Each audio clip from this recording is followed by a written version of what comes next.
پڑے ہوں گے، اور اس وادی میں ان لوگوں کو عذاب دیا جائے گا جو دنیا میں نماز میں سستی کر لیا کرتے تھے، نماز میں سستی کیا کرتے تھے۔ اور حضرت امام شافعی رحمۃ اللہ علیہ نے فرمایا ہے کہ اگر کوئی بندہ مرتے وقت یہ وصیت کر لے، مرتے وقت یہ وصیت کر لے کہ میرا تمام مال فلاں یہودی کو دیا جائے، اس کی وصیت کے اوپر عمل کیا جائے گا۔ لیکن اگر کوئی بندہ مرتے وقت یہ وصیت کر لے کہ میرا تمام مال فلاں بے نمازی بندے کو دیا جائے، تو اس کی وصیت کے اوپر عمل نہیں کیا جائے گا۔ اور میں نے ایک عالم سے یہ سنا ہے، خود میں نے کتاب میں یہ بات پڑھی نہیں ہے، ایک عالم سے یہ بات سنی ہے، سمجھنے کے لیے بہت ہی مناسب ہے۔ وفات پا گئے ہیں اب، وہ فرما رہے تھے کہ کائنات کی ہر مخلوق روزانہ اللہ تعالیٰ کا شکر ادا کرتی رہتی ہے۔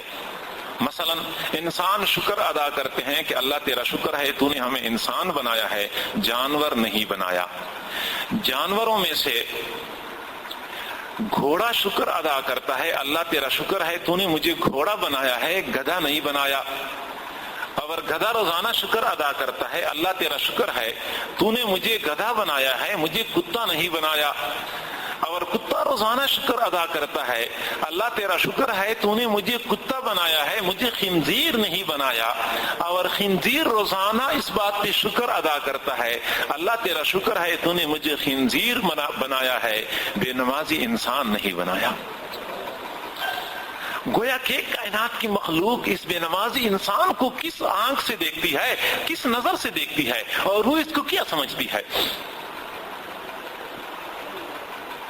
اور ہوتا کیا ہے، یہ ہمارے لیے بہت بڑا پہاڑ نظر آتا ہے کہ شاید یہ نماز پڑھنی ہمارے بس کی بات نہیں ہے۔ کئی لوگ بیچارے ایسے ہوتے ہیں، وہ کہتے ہیں کہ بس ہماری بس کی بات نہیں ہے، حالانکہ آپ اللہ تعالیٰ سے دعا مانگے، اللہ تعالیٰ سے روزانہ، آج کل تو آپ لوگ ماشاءاللہ پڑھتے ہیں تو باقاعدہ صلاۃ حاجت پڑھ لیا کریں۔ اللہ ایک مہینہ تو میں نے کوشش کی ہے، میں نماز کی پابندی کرتا رہا ہوں، اللہ مزید تو ہی توفیق دینے والا ہے، تو ہمیں توفیق عطا فرما دے تاکہ ہم پھر پورا سال نماز پڑھنے والے بن جائیں۔ اللہ تعالیٰ سے باقاعدہ مانگتے رہیں، رو رو کے اللہ تعالیٰ سے دعا مانگے کہ آپ بھی نمازی بن جائیں۔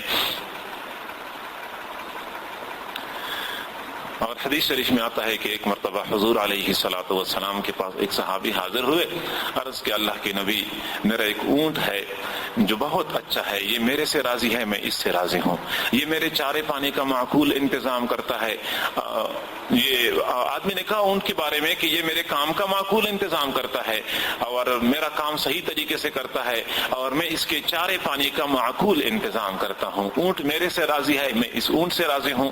لیکن چند دن ہو گئے، رات کو جب میں سوتا ہوں تو یہ میرا اونٹ ایسی دردناک آوازیں نکالتا ہے، مجھے سونے نہیں دیتا، مجھے سونے نہیں دیتا۔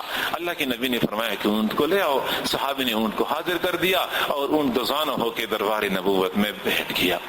اب آپ علیہ الصلوۃ والسلام نے ان سے پوچھا کہ مالک آپ کا شکوہ کرتا ہے کہ انہوں نے چارے میں کمی کی ہے یا پانی میں کمی کی ہے یا کام کا بوجھ بڑھایا ہے، آپ کے اوپر مسئلہ کیا ہے۔ اس وقت اونٹ زبان حال سے کہنے لگا، اللہ کے نبی، میرا مالک بہت اچھا آدمی ہے، بہت نیک ہے، میں اس سے راضی ہوں، یہ مجھ سے راضی ہے، یہ میرے چارے پانی کا معقول انتظام کرتا ہے، میں اس کا کام ذوق شوق سے کرتا ہوں۔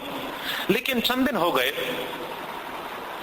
ہوا یہ کہ کھیتوں میں کام کاج بڑھ گیا ہے، اور جب یہ میرا مالک پورا دن کام کرتا ہے اور شام کو تھکا ماندہ گھر لوٹتا ہے تو اس وقت اس کی حالت یہ ہوتی ہے کہ تھکاوٹ سے جسم چور چور ہوتا ہے، مغرب کی نماز پڑھ کے کھانا کھا لیتا ہے اور پھر کھانا کھانے کے بعد سو جاتا ہے۔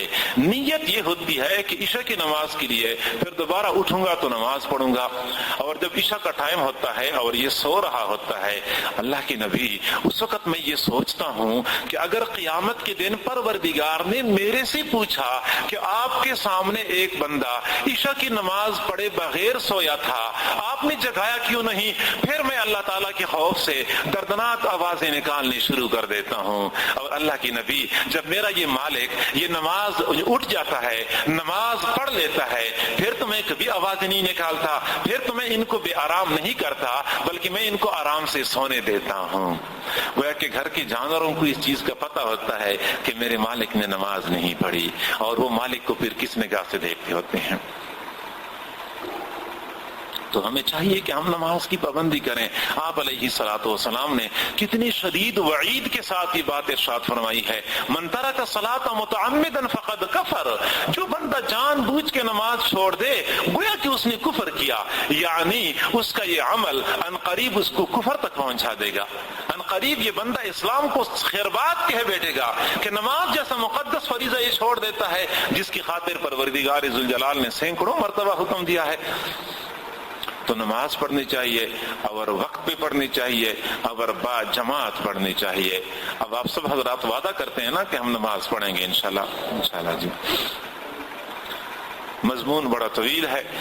باجماعت نماز کا اہتمام اور پھر اس کے ساتھ ساتھ نماز کے اندر حضوری ہم کس طرح قائم کر سکتے ہیں اور اس حضوری کی اہمیت کیا ہے, یہ باتیں ہم نے پھر انشاءاللہ کسی اور نشست میں عرض کرنی ہے. اللہ تعالی ہم سب کو سمجھنے اور عمل کرنے کی توفیق عطا فرمائے. ایک بات میں آپ سے عرض کر دوں معزز سامعین کہ ہم بہت گناہگار ہیں, بہت برے, بہت بد کردار ہیں, لیکن اگر ہمارا تعلق مسجد کے ساتھ اس قدر جڑا رہا کہ ہم 5 وقت حاضری دیتے رہے تو ہمارا یہ تعلق ہماری ایمان کی حفاظت کے لیے کافی ہے. یاد رکھیں جو بندہ بھی پروردگار ذوالجلال کے دربار میں دن میں 5 مرتبہ حاضری دے, رب ذوالجلال کی کریمی سے یہ بات بعید ہے کہ اس کے سینے سے ایمان کو سلب کر دے اور اس کو ایمان سے محروم دنیا سے بھیج دے. رب ذوالجلال کی رحیمی سے یہ بات بعید ہے. ایک بندہ 5 مرتبہ حاضری دیتا رہا, صبح سویرے حاضری دیتا رہا, پھر عشاء کے وقت پھر حاضری دیتا رہا, درمیان میں کام کاج کے دوران بھی بھاگ بھاگ کے رب ذوالجلال کے دربار میں حاضری دیتا رہا. اللہ تعالیٰ کی شان کریمی سے یہ بات بعید ہے کہ ایمان سے اس بندے کو محروم کر دے. تو ہم اور کچھ عمل نہ کر سکیں, ہم گناہوں سے نہ بچ سکیں, جو کچھ بھی ہے آپ اپنے اوپر لازم رکھیں کہ اللہ تعالیٰ کے ساتھ یہ جو 5 مرتبہ رابطہ کرنا ہوتا ہے, اپنا تعلق جدید اور تازہ کرنا ہوتا ہے, ہم اس سلسلے کو قطعا نہیں چھوڑیں گے جو کچھ بھی ہو جائے. دیکھیں فجر کے بعد بندہ دنیا داری کے کام میں لگ جاتا ہے یا پھر گناہوں کے اندر مصروف ہو جاتا ہے, جو کچھ بھی ہو جائے, لیکن ظہر کے وقت جب اذان آتی ہے یہ بندہ پھر گناہوں کا سلسلہ ترک کر کے پھر وہ دنیا داری کے کام کو چھوڑ چھاڑ کے ایک مرتبہ اللہ تعالیٰ کے در پہ حاضری دیتا ہے. اللہ میں بھٹکتا رہا, میں 4-5 گھنٹے 6 گھنٹے گناہوں میں گزارتا رہا, اللہ میں پھر ایک مرتبہ آپ کی طرف رجوع کرتا ہوں, آپ سے اس رابطے کو جدید اور تازہ کرنا چاہتا ہوں, تعلق کو استوار کرنا چاہتا ہوں. جب بار بار اس طرح ہم اللہ تعالیٰ سے تعلق کی تجدید کرتے رہیں گے تو اللہ تعالیٰ ایک دن تو ہمیں اپنا بندہ بنا ہی لے گا کہ یہ میرا بندہ بار بار میرے در پہ آتا ہے. چلو شیطان اس کو ورغلاتا ہے, نفس اس کو بھٹکا دیتا ہے, لیکن میرا یہ بندہ میرا در چھوڑتا ہی نہیں ہے, بار بار میرے در پہ آتا ہے, بار بار گناہ کرتا ہے, بار بار میرے در پہ آتا ہے. لگتا یہ ہے کہ یہ بندہ میرا تعلق توڑنا نہیں چاہتا, یہ میرے سے دور ہونا نہیں چاہتا. اور سچی بات یہی ہے ہم گناہ کرتے ہیں اور بہت زیادہ کرتے ہیں, لیکن پھر ہم ایک مرتبہ اللہ کے در پہ حاضری دے دیتے ہیں, پھر ہم چلے جاتے ہیں, پھر ہم نفس اور شیطان کے ہاتھ میں کھلونا بن جاتے ہیں, کھیلتے رہتے ہیں ان کے ہاتھ میں, رب ذوالجلال کی نافرمانیاں کرتے رہتے ہیں, شریعت کو پامال کرتے رہتے ہیں. لیکن جب نماز کا وقت ہوتا ہے پھر وہ ایمان ہمیں مجبور کرتا ہے, ہم کھچ کھچ کے اللہ کے گھر پہ آ رہے ہوتے ہیں. اللہ ہم گناہ تو کرتے رہے ہیں لیکن ایک مرتبہ پھر ہم یہ رابطہ تازہ کرنا چاہتے ہیں, ہم ایک مرتبہ پھر تجدید کرنا چاہتے ہیں. اس انداز سے ہم بار بار اللہ کے در پہ حاضری دیتے ہیں. یہ اس بات کی دلیل ہوتی ہے ہم اللہ تعالیٰ سے دور نہیں ہونا چاہتے, ہم اللہ تعالیٰ کو مکمل ناراض نہیں کرنا چاہتے. اللہ ہم جو کچھ بھی ہیں ہم بہت برے ہیں, لیکن اللہ تو دیکھتا رہتا ہے, ہم بار بار تیری طرف رجوع کرتے ہیں. وقفے وقفے سے ہم پھر تیری طرف مائل ہو جاتے ہیں, نفس اور شیطان کی بات بھی مان لیتے ہیں, نفس اور شیطان کی پیروی بھی کر لیتے ہیں, لیکن اللہ ہمیں تیرا تعلق یاد رہتا ہے, تیری ربوبیت کا ہمیں احساس ہے, تیری خالقیت اور تیرے احسانات کا ہمیں احساس ہے, اس لیے ہم پھر تیری طرف رجوع کر لیتے ہیں.